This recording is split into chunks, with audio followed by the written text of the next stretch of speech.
Where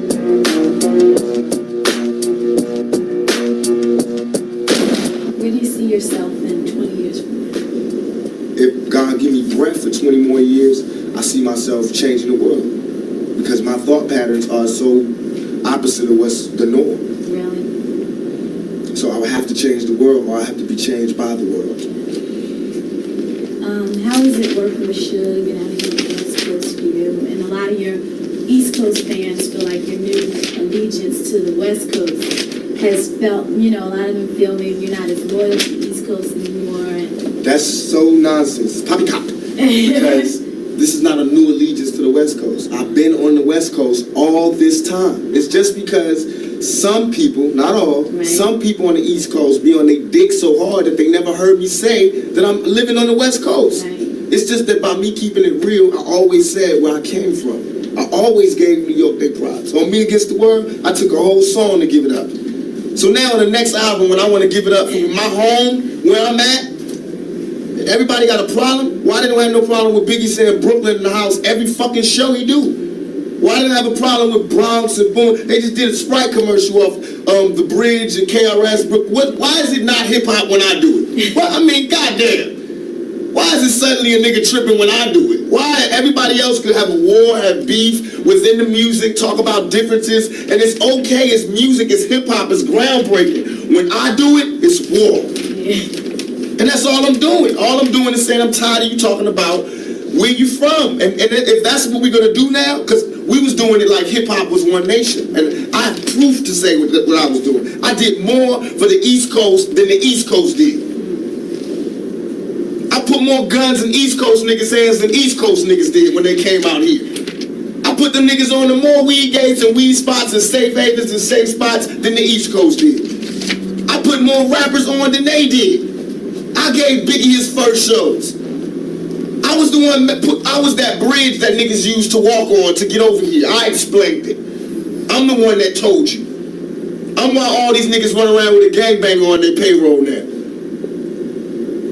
Is there still a beef going on with you and Biggie? It was never a beef. It's only a difference in opinion. Right. To me, if I like my homeboy Suge gave me the best advice I could ever give from anybody. He said when people ask him if he's beefing with Bad Boy with Puffy, he says like me going to a playground and picking on a little kid. Right. That's like me being mad at my little brother because he getting cash now. I'm not mad at that. I'm just mad at my little brother when he don't respect me. Yeah. Now when you don't respect me, I'm gonna spank your ass. I don't give a fuck how rich you got on the block. I'm your big brother. I will break your big ass down. And that's my only point. And I feel as though he wronged you. You got out of hand and you wrong, but you got seduced by the power. Not because he's an evil person, yeah, but because money is evil if it's not handled right. If you lose your composure, you can do anything. And fear got stronger than love. And niggas did things that they know they wasn't supposed to do. They know in their heart. That's why they get hell now. Right. They can't sleep. That's why they telling all the reporters and all the people, why they doing this? They fucking up hip-hop. Because they in hell. They can't make money. They can't go anywhere. They can't look at themselves because they know the prodigal son has returned. I'm alive. The ghost is walking around. You know what I mean? And I'm alive talking. In jail, I didn't talk. I made peace. Now, everybody that thinks that I disrespected or I love my East Coast fans. I'm from there. I'm eating New York pizza. I drive New York Jeeps. I want to hear New York. But I'm saying, let's keep it real for a second. If you have the love of music that you are, study. Go back and study. Study how Party and Bullshit was me before I met Biggie. You don't hear my style in this rap. Study how after I met Biggie, Ready to Die come out, his whole style changed. Study. Study why I would be mad. Study why I would be mad when half of the major New York rappers, or they managers, or they agents, or they somebody was there when I got shot, and nobody couldn't give me no information. Just study that. Study how when Wu-Tang got their chain snatched at 6'6" Dukes, I not only found who did it, right, but gave them the message that if they want to see the niggas that did it, they can see them. Man to man. Just you and them. Right. No guns, no nothing. If you feel like that. That's all I ask for. That's all I ask for. If you're going to act like you a gangster or a G or the king of New York, I'm going to expect that. And when you don't come through, then I'm going to crush your empire. And that's what it's time for. So, do you think Puffy was involved in the shooting? Only they can answer that question. I have my own opinion, but I wouldn't slander their name like they did mine. I wouldn't say things that I knew, you know what I mean? I believe so. I do believe so. I have proved things that I could say that will back up my claim, but this is not for the world to know about. You know what I mean? It's between me and him, and only he knows.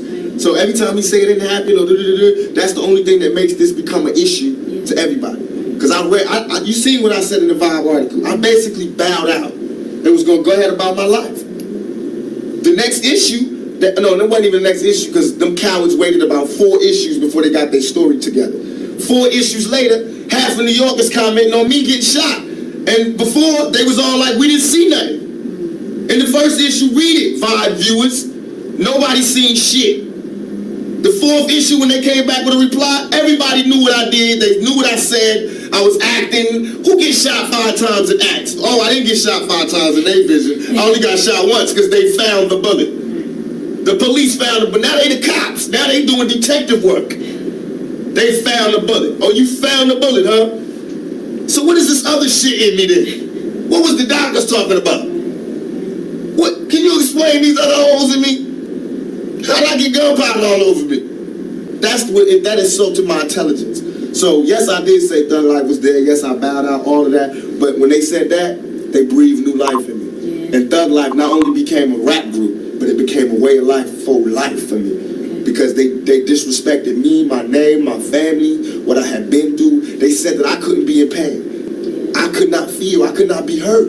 In my moment of pain, when I was shot 5 times in jail for a crime I didn't commit, while every other black person, whoever, they was fucking babies in the ass or killing bitches and cutting them in 50 pieces, these niggas got support.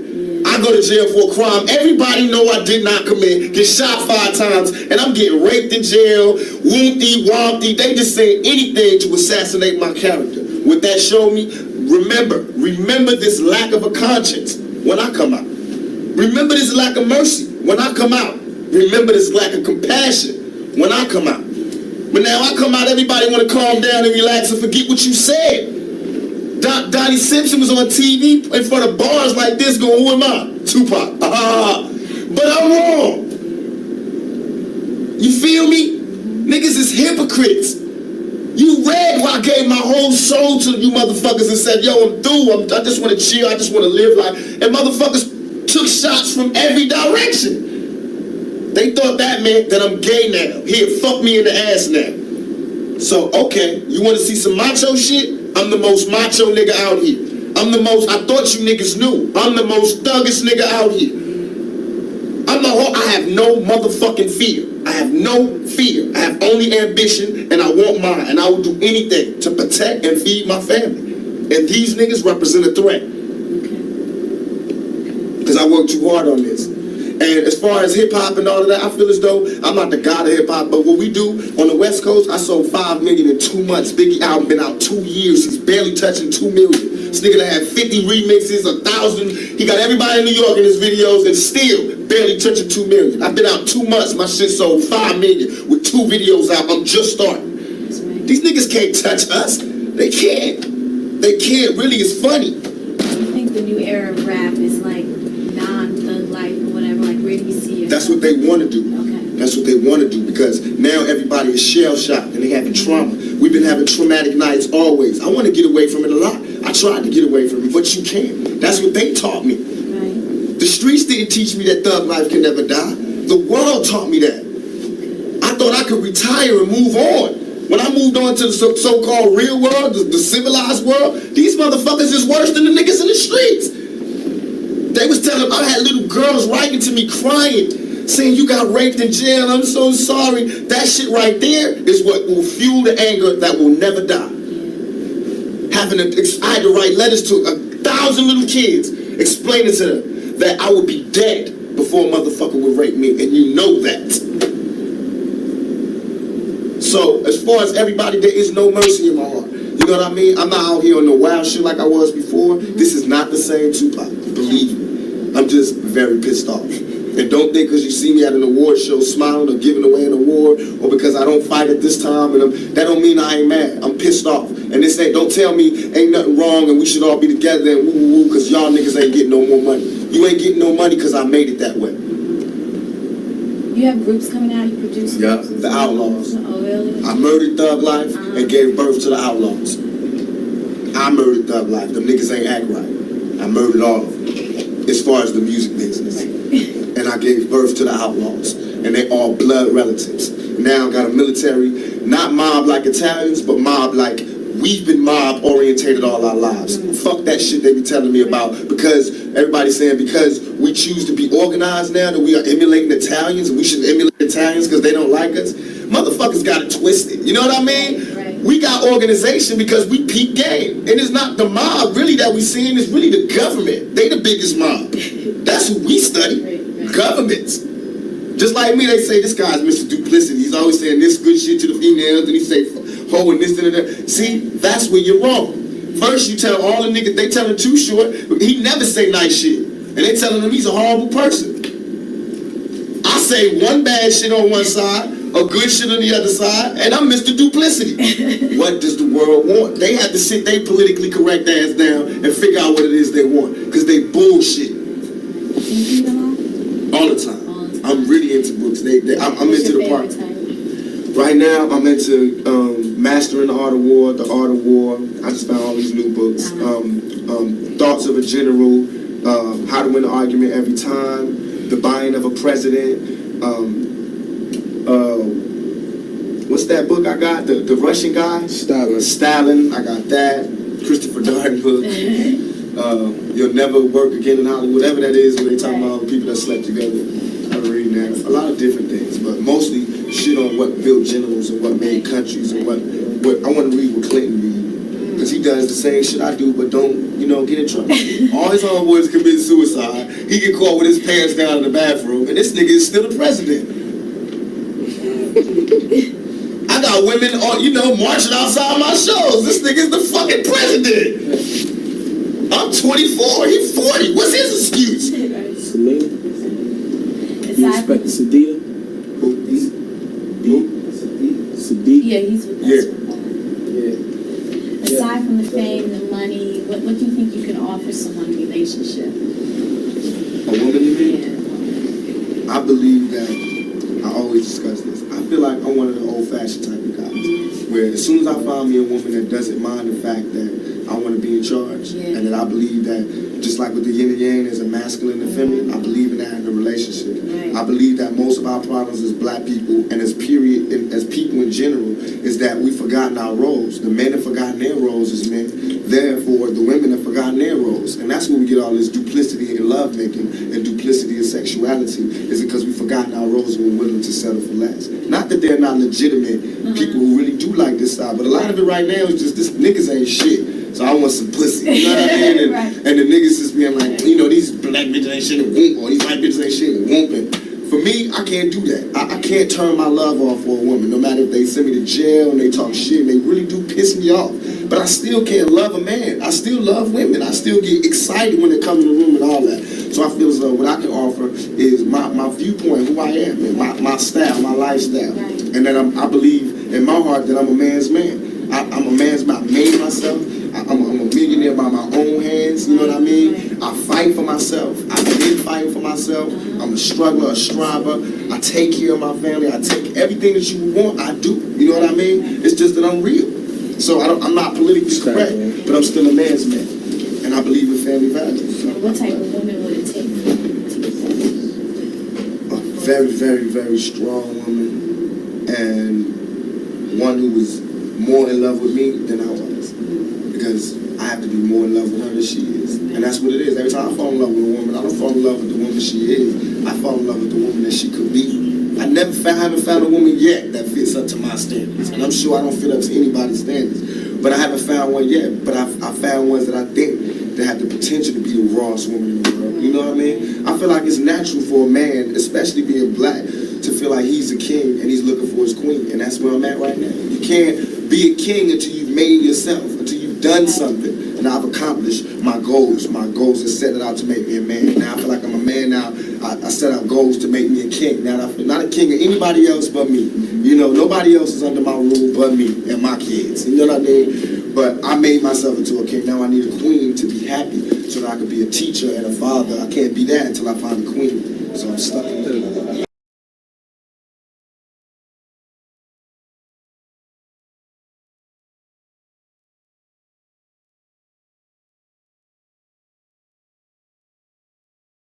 Tupac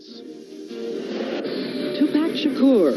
His murder in Las Vegas is still a mystery, even as his fame as an actor and recording star grows. Mama, I ain't happy here. In an exclusive interview with Chief Investigative Correspondent Brian Ross, for the first time, his mother takes us back to the final painful moments of her son's life. He fought really gallantly, but that was a little body, and that spirit needed to be released. But her grief soon turned to anger when she tried to settle his affairs. What did you discover he had? I discovered he had next to zero, next to nothing. Millions of dollars unaccounted for. And where are the 200 master tapes of his music? Tonight, new leads in the murder of Tupac Shakur. Tupac Shakur was only 25 when he died from gunshot wounds in a drive-by attack in September. He left behind an artistic legacy that included 1 platinum and 2 gold records, as well as 5 films.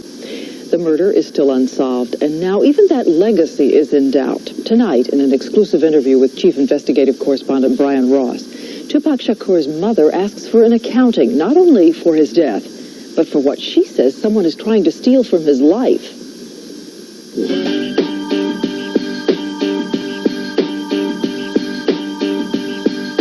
It's nice out here, man. The American dream, man. The American dream, thug style. Whatever might have been said about his thug style and rough lyrics, Tupac Shakur's gangster rap music made him a huge star. And at the time of his death, he had every reason to think he had finally made it. Big houses, fancy cars, beautiful women, and lots of money. What does a thug yearn for? Success and to be respected. He absolutely thought he was quite rich and that his family would, be rich forever. And for Tupac's mother, Afeni Shakur, who raised her son in poverty, often homeless and at times addicted to drugs, that was a huge accomplishment for the whole family. Please remember that my great-grandmother was a slave. My grandmother was a sharecropper. My mother was a factory worker, and I was a legal worker. Do you understand? And so this represents the first time in our life, in our memory, ever, that we have been able to enjoy the American dream, and that's what Tupac brought to his family. Now, we was once 2 brothers of the same kind. But now, 5 months after her son's murder, with Tupac's music continuing to bring in tens of millions of dollars. And a movie he starred in, Gridlock, getting great reviews. Afeni Shakur says she has made a startling discovery about all the millions her son thought he had earned. I discovered he had next to zero, next to nothing. I discovered that the home that he had thought that he had just bought was not his. In a gangster rap version of an old Hollywood story, Afeni Shakur now wants to know whether her son Tupac was cheated out of his money by a man he had come to trust. This man, Marion Suge Knight, who owns the record company Tupac worked for, Death Row Records. In the last 6 years, Knight, a 6'3", 330-pound former bodyguard with a violent criminal record and ties to Los Angeles street gangs, has become one of the most powerful and feared men in the music business. If I was so bad, I would have no success. I definitely do not like ugly. We talked with Knight late last year in jail, where he was being held for alleged parole violations, which have kept him behind bars ever since. Knight has denied doing anything to cheat Tupac, and he spoke at length about how he helped young black artists survive in the cutthroat music business. I know business. I know how to take my artists and make them superstar status and make them get what they deserve. Afeni Shakur says her son deserved a lot more than he ended up with. I'd say that the entertainment business is a business of prostitution and thievery, and that was rampant around my son's talent, That something was very wrong was a discovery Afeni Shakur made as she tried to recover from the shock of her son's murder in Las Vegas last September. An unknown assailant opened fire on Tupac, execution style, as the car he was riding in, driven by Suge Knight, stopped at this intersection. Tupac lay in a coma for 6 days. the doctor came out and said that Tupac had stopped breathing 3 times, and they had revived him 3 times, and that every time they revived him, he just went back, and I asked them to leave him alone and to let him go. I really felt it was important for Tupac, who fought so hard to have a free spirit. I felt it was important for his spirit to be allowed to be free, And so I rejoiced with him and with the release of his spirit. I rejoiced then and I rejoice now when I'm not crying. Quick to offer her comfort was Suge Knight, who had been with Tupac in the hours before he was shot, holding himself out not only as Tupac's close business associate, but also as his best friend. I miss somebody I had a lot of love for, and I miss him.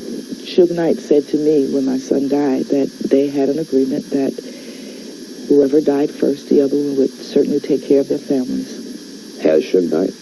No. Suge Knight first signed Tupac to a recording contract when Tupac was in this New York State prison, unable to come up with the $1 million needed for bail, while his lawyers appealed a 1995 conviction for sexual assault. I didn't think he had a choice, and I'm sure he didn't feel like he had a choice under the circumstances. What about this contract?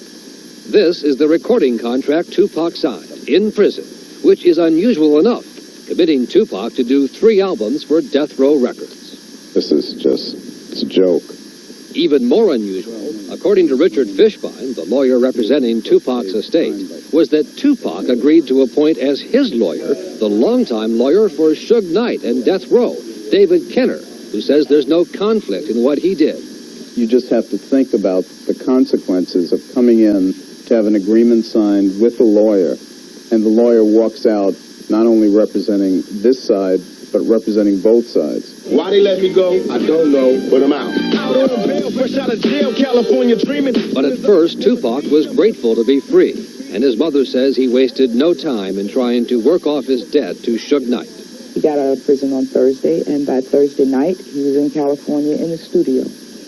By Friday, Tupac had completed 7 songs from that double album.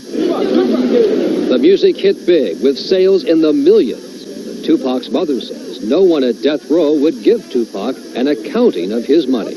He asked over and over and over and over again for accountings of the things that he did, of the monies that came in and never got him.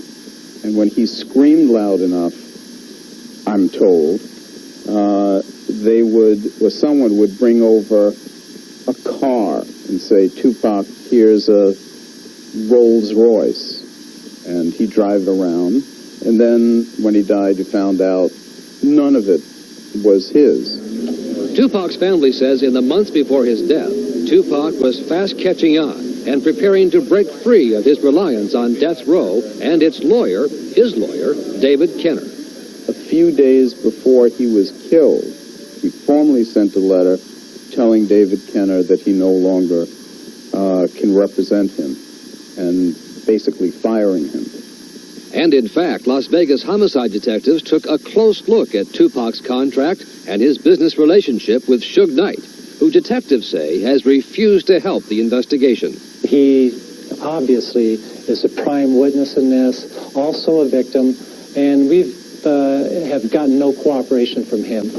Lieutenant Wayne Peterson of the Las Vegas Police Department says Knight could help break the case, which is now focusing on a brutal fight caught on videotape in a Las Vegas hotel just hours before Tupac was killed. The tape shows members of Tupac's entourage, including Suge Knight and members of the Blood Street Gang, kicking and punching a young Los Angeles man who is a member of the rival Crip Street Gang. He denies it. The police now consider the beating victim and 2 of his relatives suspects in the case. We believe we know who's responsible for this. The problem we have with this case is we don't have anyone willing to come forward and testify to it. If you knew who killed Tupac, would you tell the police? Absolutely not. I mean, because, I don't. Why not? Because it's not my job. I don't get paid to solve homicides. I don't get paid to tell people. The gang gangster rap mentality that they don't want to talk to the police is definitely hurting this case. Nor has Knight been willing to talk with Afeni Shakur and her lawyer Richard Fishbach, who went to see Knight right after Tupac's death to settle Tupac's affairs. I kept telling Rick, well, we're just going to, we'll meet with you. Sure will take care of everything. Yeah, don't worry. He's going to tell you everything. We'll meet with him first, but he didn't even show up. And now Tupac's mother says not only is her son's money missing, but more importantly, the master recordings of the some 200 songs he wrote and sang, potentially worth hundreds of millions of dollars. We don't know where the masters are because we can't get an accounting from Death Row Records. You don't know where they are? We don't know where they are. Death Row Records and Suge Knight have made hundreds of millions of dollars with gangster rap and stars like Tupac Shakur. In a letter to Prime Time late today, Knight's lawyer David Kenner said Death Row had made numerous advances to Tupac and that all of his money had been properly accounted for and paid in a timely manner. When I was young, me and my mama had beef, 17 years old. One of the most revealing songs Tupac ever wrote was about his mother, Afeni, and her life as a Black Panther in the 70s when Tupac was born, and her struggles raising him amidst poverty and crack cocaine. And even as a crack fiend, mama, you always was a black queen, mama. Given that and the death of her son, Afeni Shakur says no one in Hollywood should try to ignore her or cheat her. I simply feel that I have a responsibility to my son, who I carried in my womb. And that has nothing to do with Suge Knight or anyone. That only has to do with Afeni Shakur and Tupac Amaru Shakur. You all appreciate it. Dear mama. Afeni Shakur is not the only one looking for answers from Death Row Records. Primetime has learned that the FBI and 2 grand juries are investigating the record company and its head, Suge Knight, looking for links to drug trafficking and money laundering with L.A. street gangs and the New York Mafia. Allegations Suge Knight denies.